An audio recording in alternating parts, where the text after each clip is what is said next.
Virginia says, talk about your favorite color wheel and why. So this week we're going to look at one of my all-time favorites, if not my favorite, the Modern Color Chart by Elizabeth Hoppin Lewis from 1931. This is just the envelope. Lewis is a somewhat obscure figure. She was an illustrator and painter active from the 1890s to the 1930s and got into color theory toward the end of her career. She copyrighted her first color charts in September 1928, and if we take a close look at the color printing in this 1931 chart, we see Lewis used 6 colors in this print: 2 greens, a vivid ultramarine, a red violet, a red, and a yellow. 4 out of 6 of her primary colors, the largest wedges here, are printed in mixtures. You see her yellow actually has a red screen tone over it. It's not a CMY type wheel at all. Lewis wasn't taking for granted that a pure yellow ink was psychologically pure. And in fact, this gets at the heart of what she's trying to illustrate.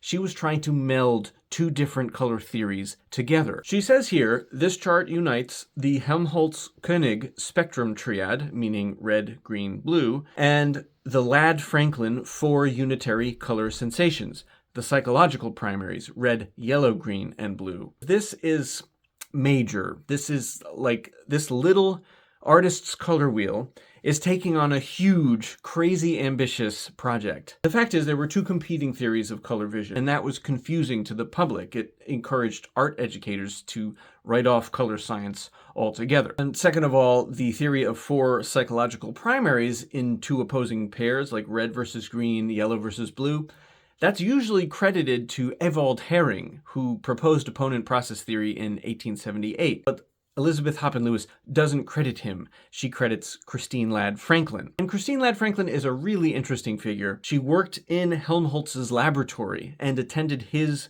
lectures on color vision, and then published her own book, Color and Color Theories, in 1929. My hypothesis: Lewis had direct contact with Ladd Franklin, and they probably even collaborated on this wheel. Lewis's charts were first copyrighted the year before Ladd Franklin's book hit the press, and Elizabeth Hoppin Lewis attended Columbia University in 1920, 21, 22 when Ladd Franklin was a lecturer there in psychology. Sadly, the scientist died in 1930, so she never got to see this in print, and Lewis was left to carry the torch without her mentor. But then she pretty much disappears from color theory history. Probably because 1931, the year this color wheel was published, was also the year the CIE published the chromaticity diagram, which becomes like the foundation to modern color science and superseded Helmholtz and Koenig. So if Lewis was trying to promote a science-based color theory to artists, she was sadly, like, immediately out of date.